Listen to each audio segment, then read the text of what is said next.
Gracias. Os voy a preguntar a todos de blanco ahora, ¿sí? Y a los que están en última fila, hola, ¿cómo están? Principalmente, ¿sí? Y los que están con barba y lentes también, ¿sí? Así que no sé, no hay cómo escaparse. Después vamos a dar un pequeño, al finalizar, aquí ya tengo los patrones, es bueno que seguramente todos ya saben sus notas. Hay algunas cositas que, de acuerdo a lo que les he mandado, ha habido ciertas modificaciones, porque ese patrón que yo lo hice, lo hago de un momento, pero después me pongo a analizar y vamos viendo. Sí, muy bien. Vamos a ver los mecanismos de acción. Habíamos visto en la anterior clase de los antibióticos sobre la célula bacteriana. Actúa a nivel de los 4 elementos. Nosotros dijimos principalmente, esto no va a dar.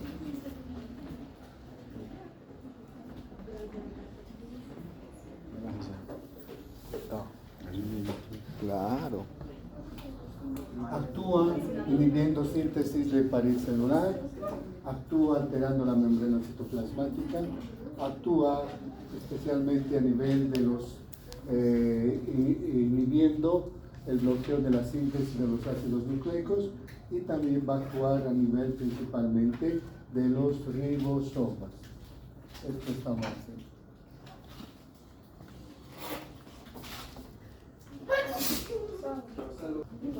Eso. Mecanismos de acción. Entonces, hablemos a nivel de la pared celular. Una de las características habíamos mencionado, la pared celular es una estructura que dentro de las características principalmente le da forma, actúa como un protector osmótico y da una gran presión osmótica, porque ingresa cantidades de agua, sale cantidades de agua, ingresa sodio, sale sodio, la cantidad de agua y sodio que ingresan son mayores y la cantidad de sodio y agua que ingresan son menores. Después me van a mostrar sus celulares, ¿sí? Entonces, hemos visto en la anterior clase que es la PFP, la proteína fijadora de la penicilina. Si la bacteria pierde la PVP, se hace resistentes a los antibióticos. Salía despacio, porque duele la espalda. ¿Ya puedes ir? Porque ele tá com o braço muito assim, ó, muito inchado. Ahí está, abierto. Es que yo cuando me doy así, no me doy cuenta que le estoy dando espacio. Se puede ver. Yo me voy a sentar y ustedes van a exponer y si no entiendo, ya saben. ¿Sí? Isso, Doc, vai contar um. Entonces, ¿qué antibióticos actúan? Los betalactámicos. Los betalactámicos que se caracterizan son bactericidas o bacteriostáticos. Bactericidas. Dentro de los betalactámicos, ¿quiénes tenemos? Penicilinas y cefalosporinas. Generalmente inactivan las transpeptidasas, las carboxidasas y endopeptidasas. Estos son, dijimos, son enzimas hidrolíticas que son utilizadas por la bacteria. ¿Para qué? Para la síntesis del peptidoglucano y así la formación mismo del peptidoglucano. Entonces, también hay algunos fármacos como la cicloserina, la vancomicina y la vancomicina que actúan generalmente a nivel de la pared celular. Nosotros vamos a explicar todos estos mecanismos. Sabemos muy bien que estas enzimas hidrolíticas solo se encuentran en las bacterias gram positivas, gram negativas. Entonces es importante generalmente terminar. Sí, muy bien. Aquí tenemos, esta es la pared celular, está formada por el peptidoglucano, la mureina y el mucopéptido. ¿Qué antibióticos actúan? Los betalactámicos, como las penicilinas, cefalosporinas, carbapenems, monobactámicos. Los glucopeptídicos, dijimos que es una familia. A ver, sus compañeras, delante de Daniela, ella está muy concentrada.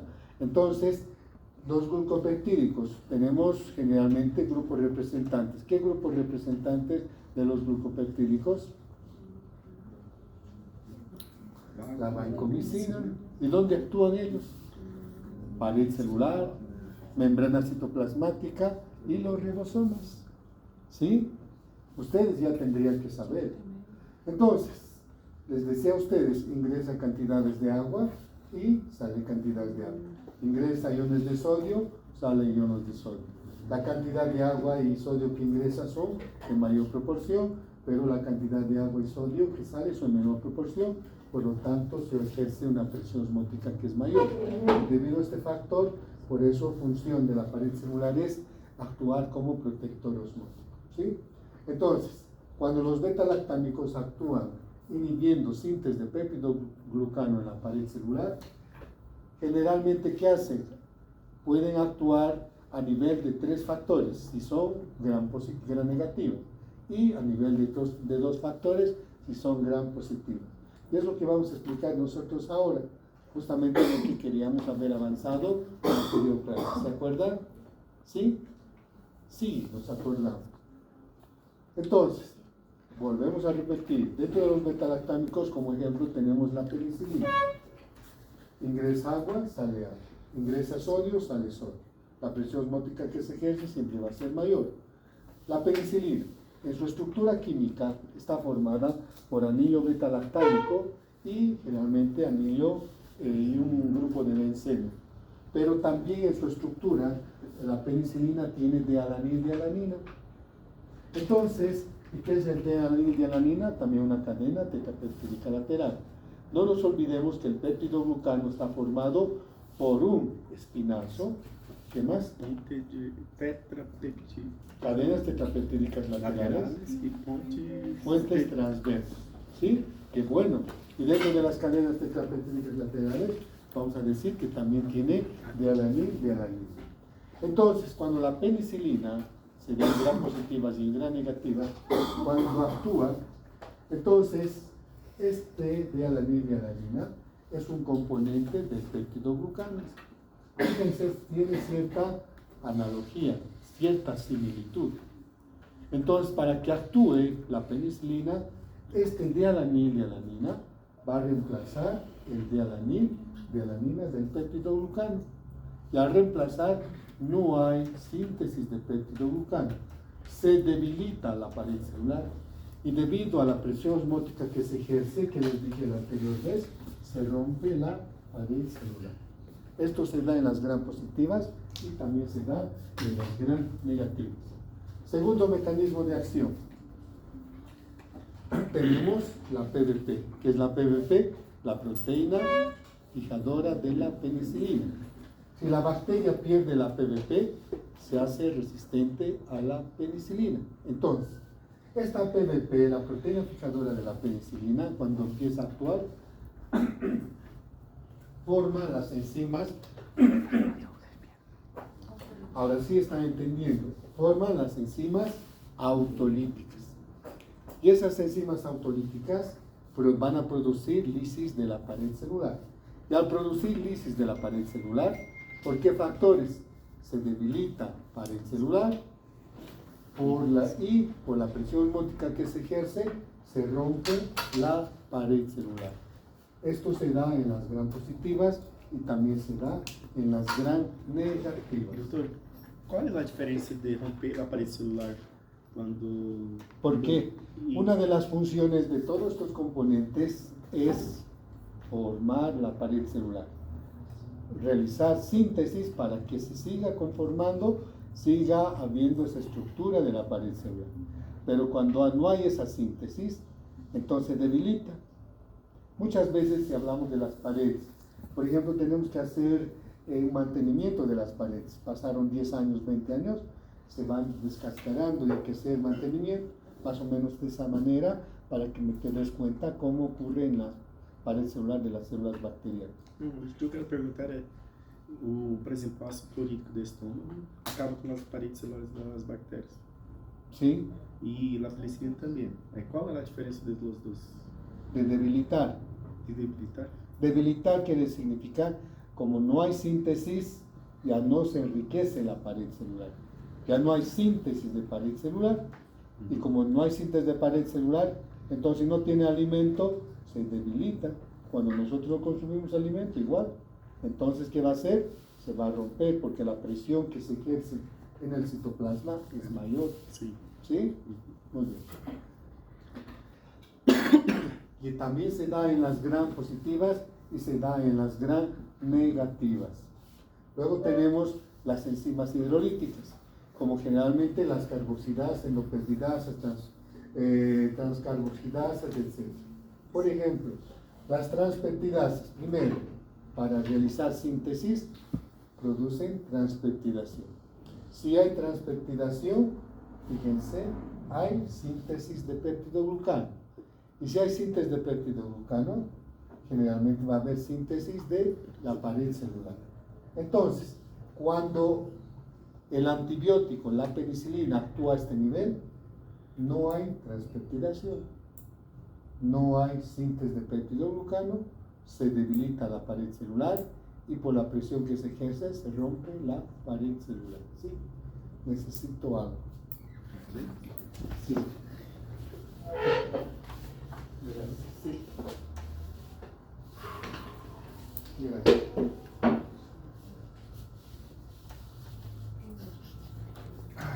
Muchas gracias. Las macumbas que están así.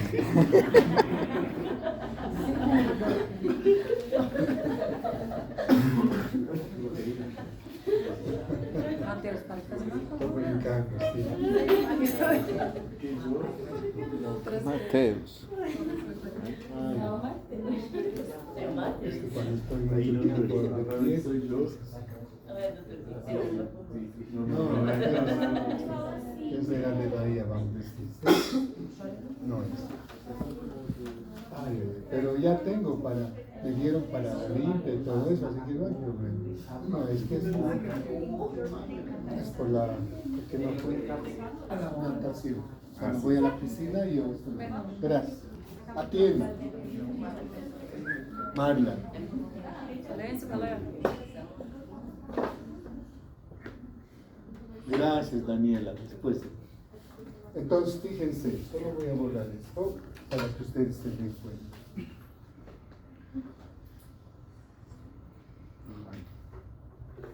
Entonces, ¿cómo actúa al inicio? Las transpeptidasas, hay transpeptidación, hay síntesis de peptidoglucano y síntesis de pared celular. Cuando esta penicilina, sabemos muy bien, la penicilina actúa sobre las cadenas sobre las enzimas hidrolíticas. Entonces, ¿qué actúa? Si actúa sobre las transpeptidasas, no hay transpeptidación. Si no hay transpeptidación, no hay síntesis de peptidoglucano. Se debilita la pared celular y se rompe la pared celular. Esto solo en las bacterias gram negativas. Ahora, si hay el SIF, por ejemplo, actúa sobre el primero, las endopeptidasas, producen endopeptidación, síntesis de peptidoglucano y formación de la pared celular.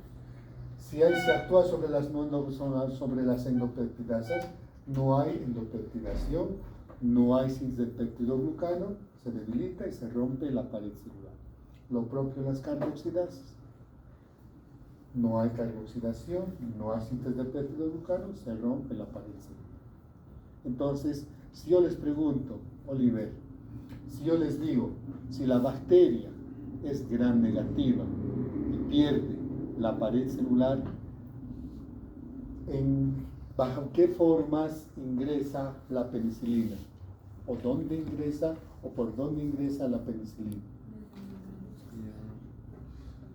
Reemplazando el D-alanina, si es gram negativa, y sobre las enzimas hidrolíticas.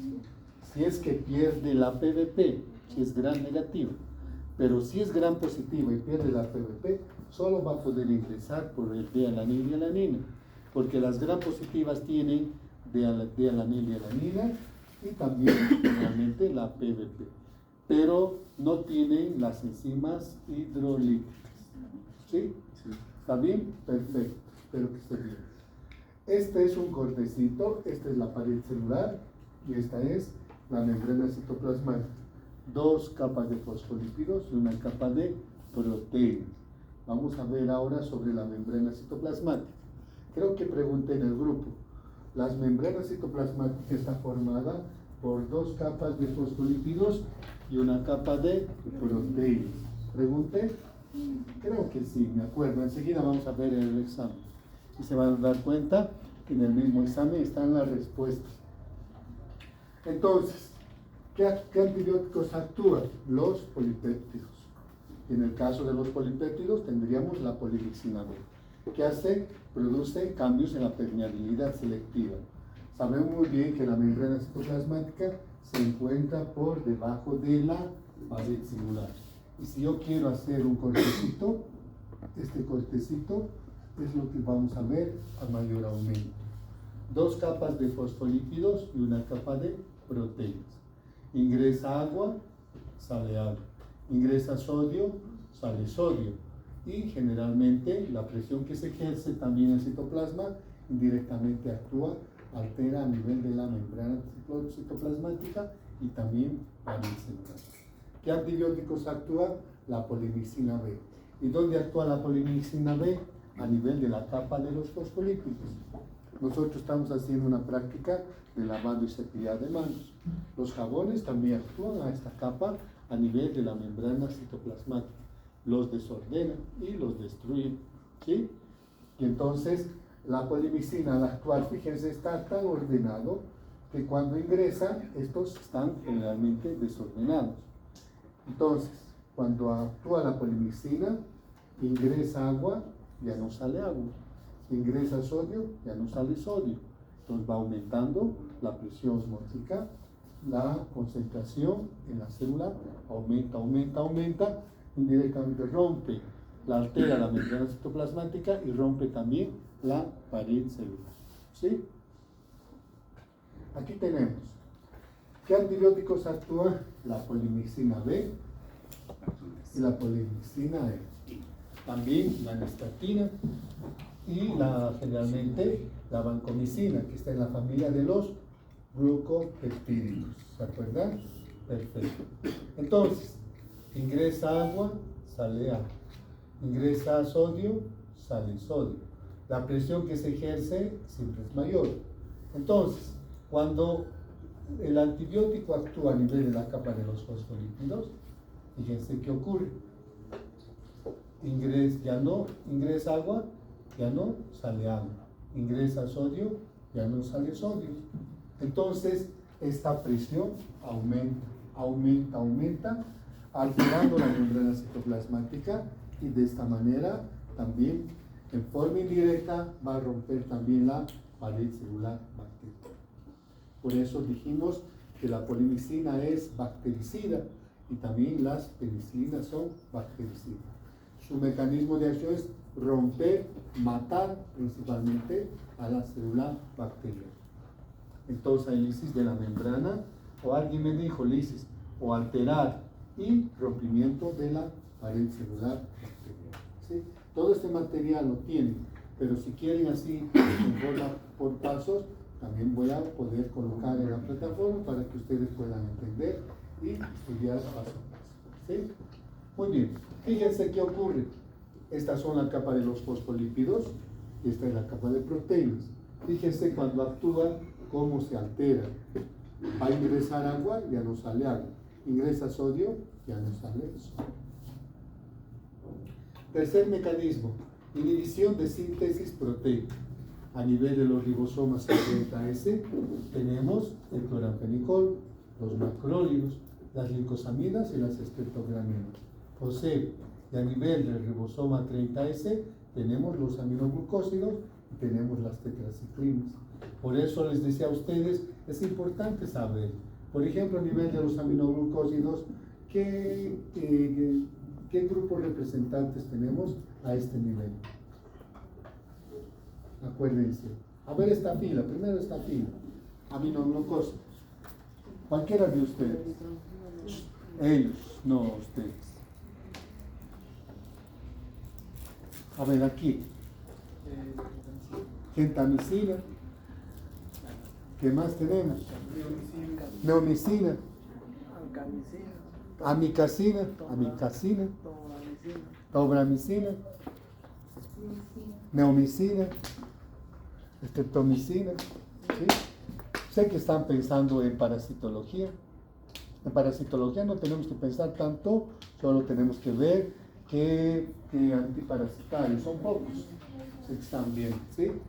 Muy bien. Entonces, ¿cómo actúan? De la siguiente manera. ¿A qué nivel? A nivel, inhibiendo síntesis proteica a nivel del ribosoma 50S y también 30S. Entonces, saben muy bien, unos son a nivel de 30S, estos, como ejemplo, solo estoy colocando familias, porque ustedes ya saben, los grupos representan.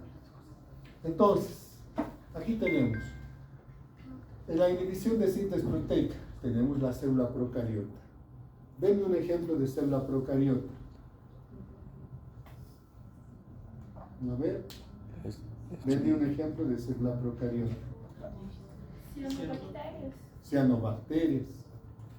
Las mismas bacterias. Escherichia coli.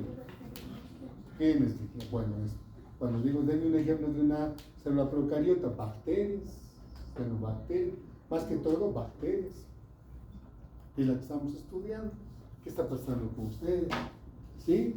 Creo que, ¿qué examen tuvieron hoy día? Por eso están muertos y muertos, ¿sí? ¿Hoy día tuvieron en la mañana? ¿Parcial o microparcial? Micro. No, entonces no están muertos, ¿sí? Entonces, ribosoma, la célula procariota se caracteriza, que es el ribosoma de la célula de la bacteria, tiene ribosoma 70S. Dos subunidades, ribosoma 50S y ribosoma 30S.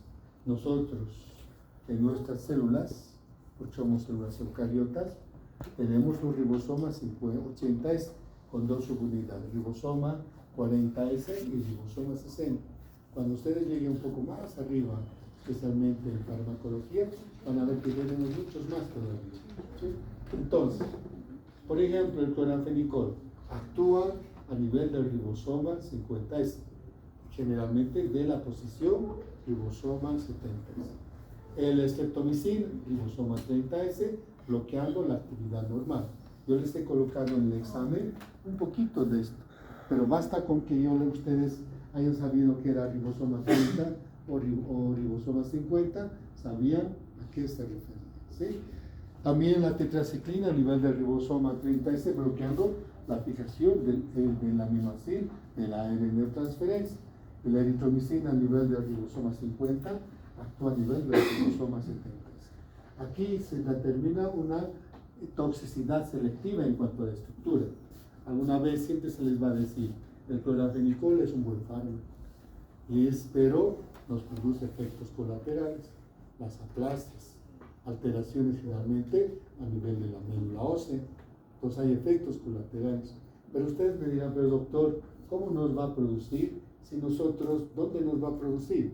Lamentablemente, nosotros tenemos, como les decía, a nivel de las crestas mitocondriales, tenemos también un ribosoma 70S. Entonces, si va a inhibir síntesis proteica en la célula bacteriana, también de forma indirecta nos produce efectos, ¿sí? Porque también tenemos ribosomas. Porque siempre los antibióticos pueden inhibir o destruir a las bacterias, pero nos van a producir de alguna otra manera algún efecto también colateral, ¿sí? Entonces eso es lo que quería decirles por toxicidad selectiva en cuanto a la estructura ribosomal. Aquí, por ejemplo, para realizar, como una de las funciones de los ribosomas es realizar síntesis proteica, y la bacteria cómo utiliza a nivel de los aminoácidos. Entonces, por ejemplo, aquí tenemos la fenilalanina, tenemos muchos, la metionina, etc. Tenemos el ARN de transferencia, el ARN ribosómico y generalmente a nivel de todos los ribosomas que nosotros determinamos. Entonces, de acá, la fenilalanina es transferido, ¿sí? ARN mensajero, ARN de transferencia y ARN ribosómico, donde se realizan los tripletes. Entonces, cuando pasa de esta parte, aquí se realizan los tripletes. Y entonces viene el aminoácido correspondiente del lado A al lado P, es sintetizado y ya es utilizado por la célula bacteriana. Pero muchas veces a nivel de los ribosomas juegan un rol muy importante en medicina, porque hay muchas familias de antibióticos que generalmente van a inhibir a este nivel. Por ejemplo, si hablamos de la streptomicina, que actúa a nivel del ribosoma 36, cuando la fenilalanina pasa, es llevado para formar generalmente los tripletes por el ARN ribosómico mensajero. Entonces, cuando viene, y como la streptomicina actúa a nivel del ribosoma, rebota, detiene la síntesis proteica. Lo propio en el caso del cloranfenicol, pasa generalmente del ARN mensajero, ARN de transferencia y ARN ribosómico.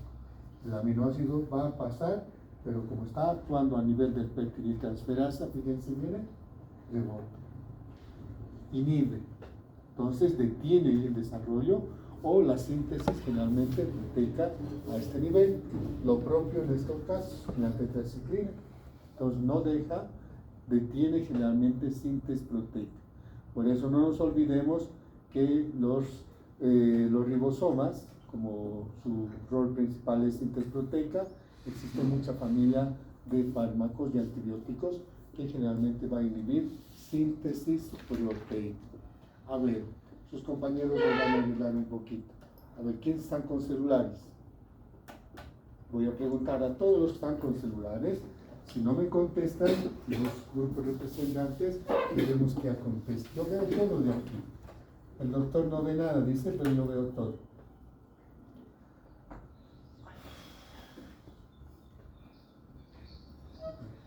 Y finalmente, inhibición de síntesis proteica. ¿Qué antibióticos actúan a nivel de los ácidos nucleicos? ¿Cómo? Quinolonas. Quinolonas.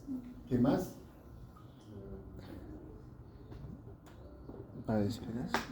Metronidazol. Nitrofuranos, perfecto, qué bueno. ¿Qué más? Metronidazol.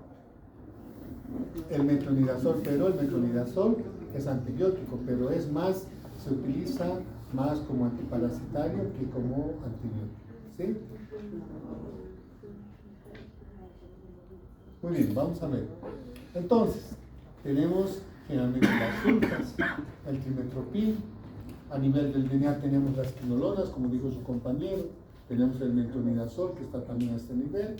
Y está bien lo que dijo su compañero, porque efectivamente estos tienen más efecto realmente antiparasitario que como realmente bactericida. ¿Sí?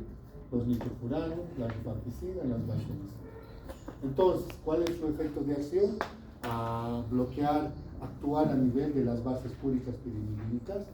A ver, Oliver, dame una base púrica y pirimidínica. Ellos están felices con celulares. No quiero ver sus celulares porque me voy a volver ciego, ¿sí? A ver, ¿quién me ayuda? Adenina, guanina, citosinas, timinas. Entonces, estos se utilizan para generalmente la síntesis del ADN y del ARN, y debido a ello la síntesis de estos de los ácidos nucleicos. Entonces, una de las características principales, bloquea la síntesis del DNA y del ARN. ¿De qué manera? De la siguiente manera. Para ello, generalmente es importante que podamos entender que se entran las quinolonas. Pero para que ustedes me entiendan mejor, se utilizan las bacterias para realizar, utilizan un antimetabolito. Y generalmente utilizan un componente, una materia que es el sustrato. ¿Para qué? Para sintetizar el PABA. ¿Qué es el PABA? El ácido paraaminobenzoico, que las bacterias realmente sintetizan. ¿Para qué sintetizar? Una vitamina. ¿Y cuál va a ser la vitamina? El ácido fólico.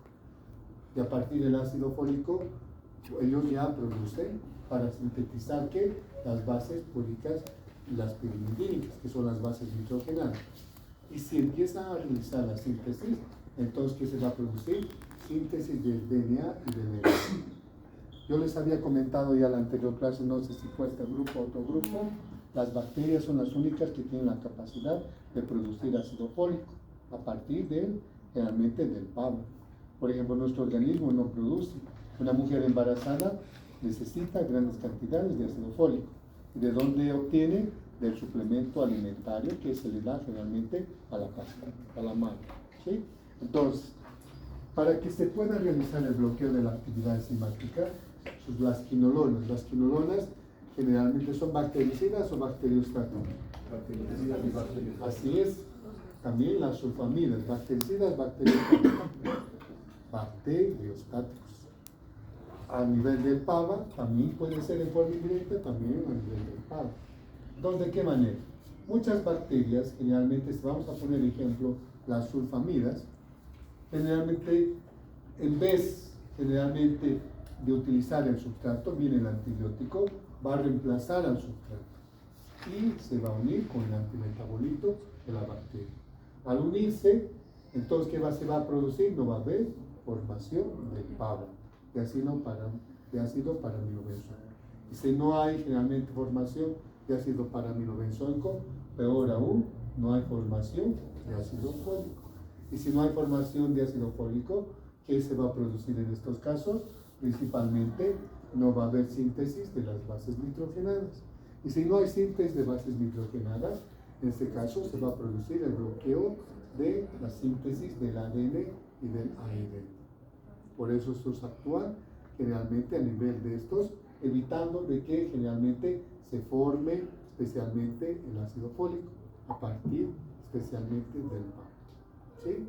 Es importante determinar, o van a actuar las quinolonas o van a actuar las sulfonamidas. Por ejemplo, tenemos aquí, es importante determinar, muchas bacterias generalmente en forma normal van a utilizar el antimetabolito para la formación del PABA y que se va a formar el ácido fólico. Se va a generalmente sintetizar el ácido folílico, que es utilizado para la síntesis de las bases nitrogenadas. Y así, a consecuencia, va a haber la síntesis del DNA y el erina. Entonces, ¿dónde actúan los antibióticos? Generalmente, si hablamos de antibióticos, ¿qué pasa? Ya no quiere funcionar.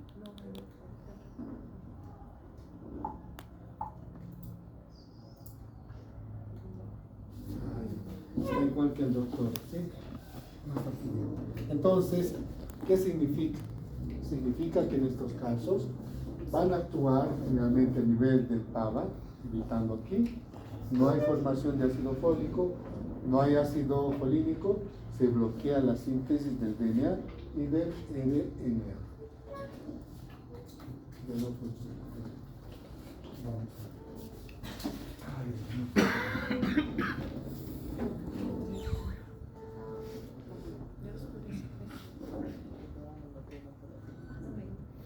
Están las sulfas, trimethoprim, como les decía, y las cintas. Muy bien, descansamos un poco. Tienen dos minutos.